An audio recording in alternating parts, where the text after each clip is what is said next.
Alhamdulillahi Rabbil Alamin. Wabihi nasta'inu ala umuri dunya waddin. Wa ala alihi wa ashabihi wa man tabi'ahum bi ihsanin ila yaumiddin. Amma ba'd. Qala ta'ala fi kitabil karim. A'udzu billahi minasy syaithanir rajim. Bismillahirrahmanirrahim. Innal ladzina amanu wa 'amilus solihati wa aqamus solata wa atawuz zakata lahum ajruhum 'inda rabbihim wa la khaufun 'alaihim wa la hum yahzanun. Jamaah salat subuh Masjid Al-Muqarrabin yang dimuliakan Allah Subhanahu wa taala. Pada kesempatan yang indah ini, dengan suasana yang sejuk, hati yang teduh, pikiran yang adem, setelah kita beribadah dan makan sahur, mudah-mudahan energi positif ini terus membawa manfaat kepada kita sepanjang hari, dan juga mudah-mudahan membawa energi positif untuk sepanjang kehidupan kita. Jamaah yang dimuliakan Allah Subhanahu wa taala, sebagaimana ayat yang barusan kami bacakan, standar orang beriman itu adalah innal ladzina amanu wa 'amilus solihati wa aqamus solata wa atawuz zakata lahum ajruhum 'inda rabbihim wa la khaufun 'alaihim wa la hum yahzanun. Orang-orang beriman itu sudah masuk kategori khusus. Mereka makamnya di atas orang-orang muslim, orang Islam saja. Orang Islam adalah orang yang dianggap atau hanya ingin memperoleh satu keselamatan di dunia dan ingin memperoleh keselamatan di akhirat nanti. Nah, tetapi setelah mereka berislam, maka wajib bagi seseorang untuk beriman. Nah, iman itu adalah perasaan, sikap teguh, patuh, tunduk kepada seluruh aturan-aturan syariat Allah Subhanahu wa taala, juga sunnah-sunnah Rasulullah Muhammad sallallahu alaihi wasallam. Jadi barang siapa di antara kita sudah istiqamah, taat kepada Allah, patuh kepada sunnah Rasulullah, maka boleh jadi kitalah orang-orang yang disebut Allah Subhanahu wa taala innal ladzina amanu. Karena innal ladzina itu jamak, banyak sekali, jumlahnya banyak. Memang kadarnya nanti akan berbeda-beda. Nah, seseorang sekarang bisa diketahui keimanannya adalah ketika sudah mengaku beriman, maka perilakunya innal ladzina amanu wa 'amilus solihat. Tindak tanduknya di dalam keluarga, di dalam masyarakat, dimanapun dia bekerja, apapun usahanya, kalau yang tercermin dari perilakunya adalah 'amilus solihat, amal-amal yang baik, maka ini semakin mempertegas dan memperjelas bahwa seseorang masuk kategori iman. Tetapi kalau mereka ada yang mengaku beriman, tidak terrefleksikan dalam amilus solihah, amal-amal yang baik, maka ini perlu dikoreksi atau mungkin juga perlu dicurigai keimanannya. Jangan-jangan enggak iman. Nah, jamaah yang dirahmati Allah Subhanahu wa taala, maka standar kebaikan itu adalah sesuatu itu tidak bertentangan dengan nurani. Sebab nurani itu adalah satu-satunya atau salah satu software terkuat yang ditanamkan dan dititipkan oleh Allah Subhanahu wa taala kepada seluruh insan yang Allah ciptakan. Jadi berbuat apapun selama itu tidak bertentangan dengan hati nurani, maka dia termasuk melakukan kebaikan. Tetapi kalau perbuatan itu sudah bertentangan dengan kehendak nurani, maka itu dipastikan adalah amilus sayyiat, perilaku-perilaku yang buruk dan terlarang. Jamaah yang dirahmati Allah Subhanahu wa taala, kalau kita lihat sekarang itu orang cenderung macam-macam ya. Dalam contoh yang sederhana saja, rambu lalu lintas itu diciptakan, dibuat sebagai alat untuk mengatur keteraturan mobilisasi masyarakat yang semuanya juga membutuhkan kecepatan. Tetapi tak sedikit yang karena ingin cepat-cepat, buru-buru, seolah-olahnya dia yang punya urusan penting, mengabaikan aturan-aturan yang memang sudah dibuat. Nah, ini adalah konteks atau contoh terkecil di dalam masyarakat kita. Jamaah yang dirahmati Allah Subhanahu wa taala, idealnya orang-orang yang beriman hal-hal kecil seperti itu sudah tidak perlu lagi ada. Contoh di dalam masyarakat lagi, membuang sampah sembarangan. Sampah itu memang sesuatu yang tidak enak, tetapi kalau dibuang sembarangan, ketidakenakan itu ditularkan ke orang-orang lain. Nah, mestinya konteks orang beriman tidak lagi begitu. Berikutnya, innalladzina amanu wa 'amilus shalihat wa aqamus sholata. Maka orang yang mengaku beriman setelah terrefleksi dari perilaku budi pekertinya yang baik, aqamus sholah. Standar orang Islam maka mengerjakan sholat wajib yang 5. Itu standar. Baik sekali bila dikerjakan seperti hari ini berjamaah di masjid yang kita cintai, Masjid Al-Muqarrabin. Tetapi dalam kondisi tertentu tak mengapa dikerjakan di rumah karena sesuatu hal yang tidak bisa ditinggalkan. Tetapi sangat dianjurkan dilakukan secara berjamaah. Bahkan dalam konteks fikih yang lain, saking urgennya ibadah sholat itu tidak bisa ditinggalkan dengan apapun. Ketika misalnya seseorang bepergian, itu syariat mengatur bagaimana cara sholat di dalam bepergian. Atau ketika seseorang sedang sakit, syariat juga mengatur bagaimana cara orang sholat ketika sakit dan seterusnya. Ini menunjukkan betapa sholat itu menjadi salah satu cerminan orang-orang yang mengaku beriman. Jamaah yang dirahmati Allah Subhanahu wa taala, banyak sekali penegasan-penegasan Al-Qur'an betapa salat itu penting sekali. Misalnya innas salata tanha 'anil fahsya'i wal munkar. Ini ayat populer sekali. Sebab salat itu mampu menjadi rem, ya, mencegah perilaku-perilaku buruk dan kemungkaran. Jamaah yang dirahmati Allah Subhanahu wa taala, kalau mau memperbaiki sholat kita dalam konteks yang paling sederhana, mari perbaiki bacaan-bacaan sholat kita. Kalau bacaan kita baik di dalam sholat, ini paling basic. Bacaan sholat kita baik, komunikasi dengan Allah baik, insya Allah, maka Allah secara bertahap akan memperbaiki urusan kita. Namun kalau bacaan sholatnya masih acak-adul dan itu dilakukan terus-menerus tanpa disadari, nah jangan-jangan banyak orang yang sholat tetapi akhirnya tidak ada asar.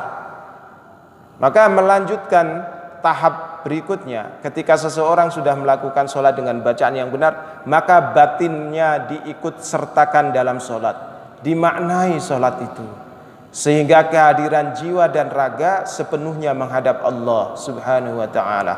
Karena sholat itu adalah mi'rajul mu'minin. Sholat itu adalah dimensi manusia Islam atau seorang yang beriman, mi'raj kepada Allah. Mereka betul-betul menjalin hubungan yang intens. Maka kembali kepada awal ayat, innal ladzina amanu, orang-orang itu yang ngaku iman mesti amilus sholihat, mesti beramal baik. Kalau nggak beramal baik, hati-hati, ini perlu dicurigai, jangan-jangan dia nggak iman. Wa aqamus shalah, ngakunya iman tapi sholatnya belang bentong. Besok 5, lusa 4, apes-apesnya 2. Ya, ini perlu dicurigai, jangan-jangan keimanan yang model ini yang kacau. Nah, kalau di masyarakat masih banyak yang seperti ini, maka inilah yang menjadi sumber ketidakharmonisan. Karena biasanya orang yang tidak pernah sholat atau sholatnya yang terganggu sangat mungkin memiliki gangguan jiwa. Karena sholat itu adalah bagian terapi batin. Nah, sekarang pertanyaannya adalah, kalau kelihatannya tiap sholat 5 waktu hadir di masjid, jamaahnya paling depan, tapi masih memiliki perilaku temperamen, dikit-dikit marah, dikit-dikit ngambek, dikit-dikit usil. Nah, ini juga perlu dicurigai. Mestinya orang yang sholatnya istiqamah, jamaahnya tertib, maka dia akan memiliki mental yang kokoh, batin yang kuat, sehingga orang-orang seperti ini layak menjadi seorang pemimpin.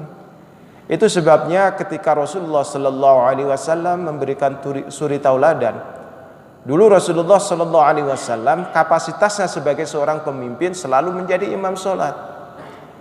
Refleksi dari imam sholat itu betapa luar biasanya akhlak Rasulullah. Ucapannya selalu siddiq, tak pernah sedikit pun Rasulullah itu kadzabta, enggak pernah bohong, enggak pernah. Kalaupun Rasulullah misalnya membuat satu gurauan, itu selalu ada redaksi dan ada ilmunya. Tidak seperti saya misalnya, mungkin kebohongan-kebohongan kecil itu akrab sekali terlintas. Tapi baginda Rasulullah Sallallahu Alaihi Wasallam tidak pernah seperti itu. Bahkan perilakunya pun demikian. Kepada sahabat yang punya kapasitas luar biasa, sebagaimana Abu Bakar, Utsman, Umar dan Ali, Rasulullah mampu memberikan suri tauladan yang luar biasa. Kepada sahabat-sahabat yang mohon maaf agak usil dan jahil, Rasulullah juga punya cara tersendiri. Dan di situ menunjukkan betapa kapasitas mental dan akhlak Rasulullah itu betul-betul luar biasa. Rasul tidak pernah memiliki satu sentimen terhadap orang-orang yang berbeda atau membencinya. Itu adalah buah dari aqamus shalah. Nah, jamaah yang dirahmati Allah Subhanahu wa taala, mari kita iktibar, mengambil pelajaran dari apa yang Rasulullah sallallahu alaihi wasallam contohkan. Jadi sangat bangga, sangat bahagia saya menyaksikan bapak-bapak, mungkin juga ada ibu-ibu yang hadir di sini, jamaah di masjid sekian banyaknya, masya Allah, itu luar biasa. Kalau itu dilakukan tiap hari, sholatnya istiqomah, bacaannya benar, batinnya ikut disolatkan, masya Allah. Kerukunan, kedamaian, keakuran, keteduhan di wilayah ini sangat dan sangat yakin, saya sangat yakin itu bisa diwujudkan. Jika suatu kaum sudah terjalin rasa keamanan, maka nanti akan merasa syukur. Kalau rasa syukur sudah dilahirkan ya, oleh satu komunitas, maka la in syakartum la azidannakum wa la in kafartum inna adzabi lasyadid. Kalau rasa syukur itu sudah menjadi satu budaya di satu komunitas, maka Allah secara langsung akan menurunkan rahmatnya yang tidak pernah kita sangka. Enggak tahu dari mana, mungkin lingkungannya adem, tidak ada lagi tindak kriminalitas, baik kriminalitas yang disebabkan oleh manusia maupun kriminalitas yang disebabkan oleh faktor-faktor miras atau drug yang lain-lain. Saya kira itu adalah penting untuk kita semua hidup dalam kedamaian sehingga syukur muncul dan Allah turunkan rahmat. Jamaah yang dirahmati Allah Subhanahu wa taala, maka innal ladzina amanu wa 'amilus solihati wa aqamus sholata wa atawuz zakata. Nah, pada sesi yang ketiga ini saya ingin bicara lebih agak mendalam. Mudah-mudahan kita masih cukup waktu. Aqamus shalah, standar yang iman, maka satu amalnya harus sholihat. Kedua, dia harus istiqamah menjalankan sholat yang 5. Standar. Tapi di bulan Ramadan ini tentu saja ada sholat-sholat spesial seperti tarawih, qiyamul lail, dan itu bisa dikerjakan. Yang ketiga, wa atawuz zakata, mengeluarkan zakat. Jamaah yang dirahmati Allah Subhanahu wa taala, zakat itu kelihatannya sepele. Zakat itu seolah-olah amaliyah tahunan. Saya menyebutnya ini untuk zakat fitrah ya. Karena zakat itu secara fikih terbagi ada 2, ada zakatul fitr dan zakatul mal, ada zakat harta. Jamaah yang dirahmati Allah Subhanahu wa taala, standar zakat fitrah, orang kaya, orang sederhana, pejabat, rakyat sama saja, enggak ada bedanya. Itu indahnya Islam mengatur sebuah aturan. Zakat fitrah bagi setiap muslim hukumnya wajib dikeluarkan sebelum Idul Fitri dengan standar yang sama bagi mereka yang memang memiliki hartanya. Nah, luar biasanya Islam, bagi mereka yang betul-betul tidak mampu, justru mereka wajib diberikan. Nah, ini Islam membaca, Islam membagi, Islam mensyariatkan sesuatu yang luar biasa. Yang mampu wajib mengeluarkan, yang tidak mampu wajib menerima. Masya Allah, jamaah yang dirahmati Allah Subhanahu wa taala, sirrinya apa? Makna tersembunyinya apa? Kalau kita mau berpikir tafakkur, tadakkur, ta'qilun, supaya terjadi harmonisasi antara si kaya dan si miskin. Orang kaya menjadi peduli karena Allah kepada si miskin menjadi bersyukur karena Allah, karena memang ada uluran tangan dari si kaya. Kalau si kaya akur kepada si miskin atau yang kurang mampu, maka disitulah rahmat Allah muncul. Jangan yang kaya menjadi sumber perbedaan strata sosial, dan justru yang mohon maaf Allah takdirkan sebagai orang yang miskin atau sederhana menjadi problem sosial. Ini adalah sesuatu yang memang Allah sudah desain, Allah sudah ciptakan begitu.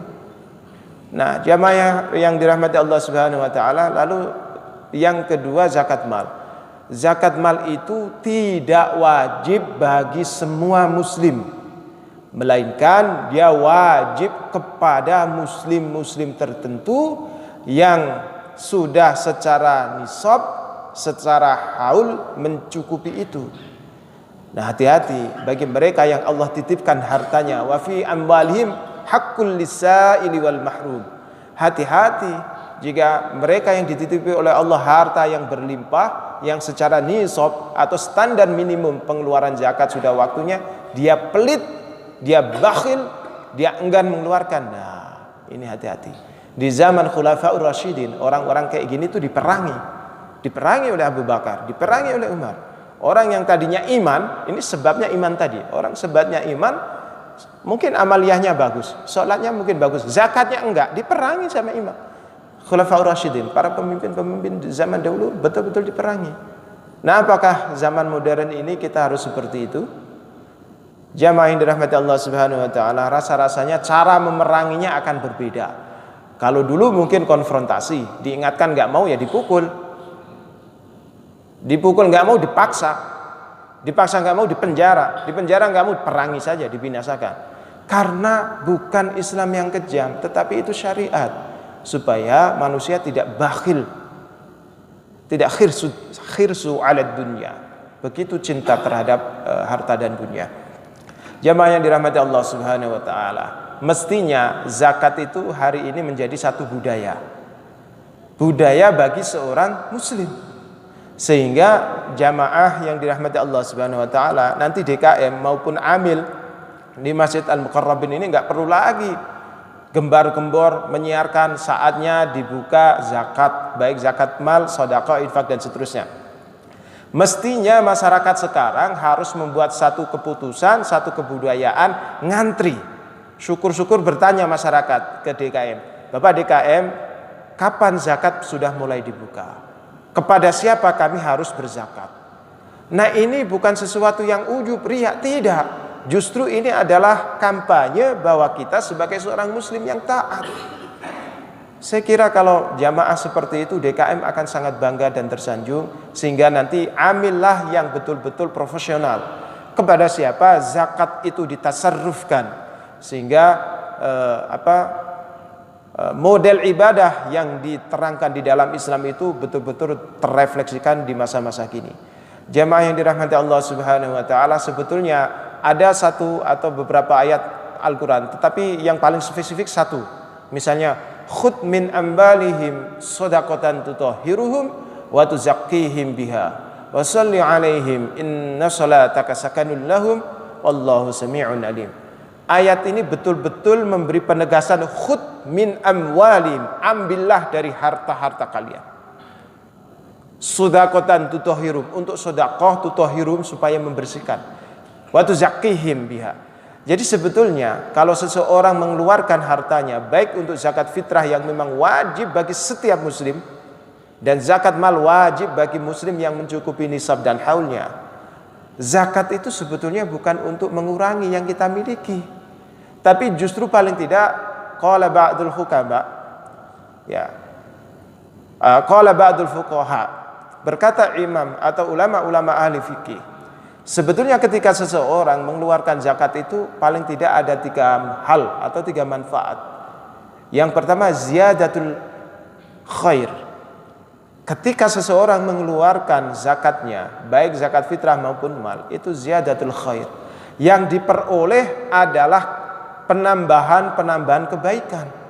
Jadi orang mengeluarkan mendapatkan kebaikan dan kebaikan. Bukan misalnya seseorang punya aset 100 juta dikeluarkan zakatnya misalnya 2,5% atau berapa terserah, yang penting sesuai dengan kadar nisab yang disyariatkan. Makna saya terserah itu adalah setelah mencukupi nisab yang syariatkan. Jangan misalnya kadanya 2,5% dikurangi 2% saja Ustaz, gimana? Itu zalim, nggak boleh. 2,5% ya 2,5% itu adalah zakatnya. Bahwa akhirnya nanti mau 3% ya itu boleh. Nah, jadi ketika seseorang melakukan zakat, mengeluarkan zakat baik mal maupun fitrah adalah ziyadatul khair.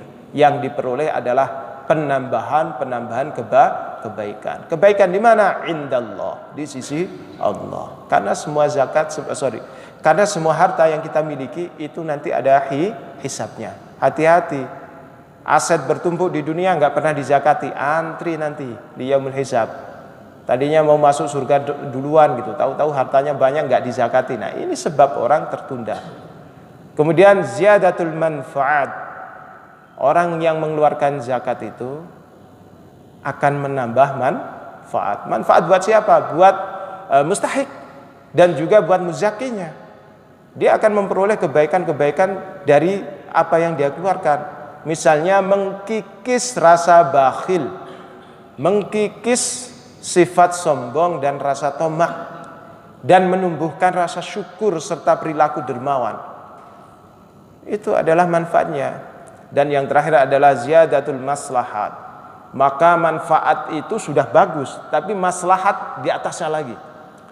Jadi kalau manfaat kemungkinan hanya berlaku kepada dia dan beberapa orang, tapi kalau maslahat itu sudah komunitas. Misalnya satu RT ada 10 kakak, 10 sampai 50 kakak. Nah, maslahat itu lebih dari itu.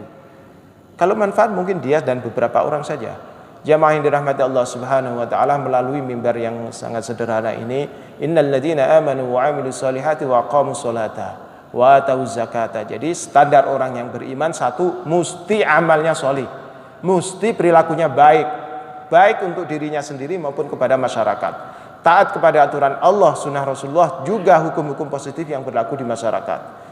Setelah itu maka harus diwujudkan dalam aqamus sholah. Mereka juga harus konsisten mengerjakan sholat fardu yang 5, itu standar.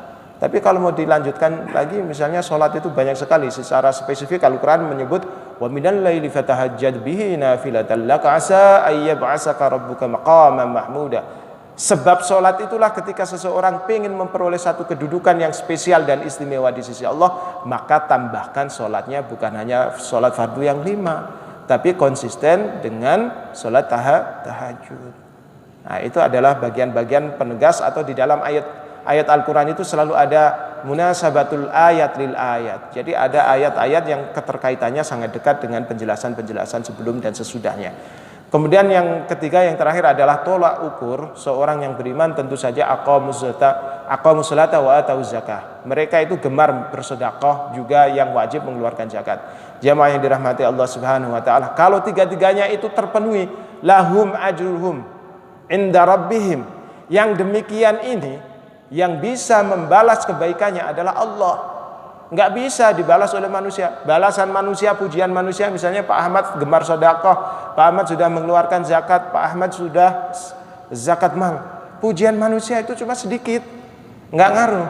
Tapi yang demikian itu lahum ajruhum inda rabbihim, yang membalas langsung adalah Allah. Saking luar biasanya balasannya langsung dari Allah. Wala khaufun alaihim wala hum yahzanun. Sebab-sebab inilah kita tidak perlu takut dan risau terhadap apa yang sudah kita keluarkan. Jadi orang yang beriman juga harus baik, harus sholat dan harus zakat. Maka yang demikian nanti Allah yang akan memberikan balasan dan ganjaran. Enggak usah takut, enggak usah galau, enggak usah khawatir bahwa apa yang kita keluarkan itu justru mengurangi apa yang kita miliki.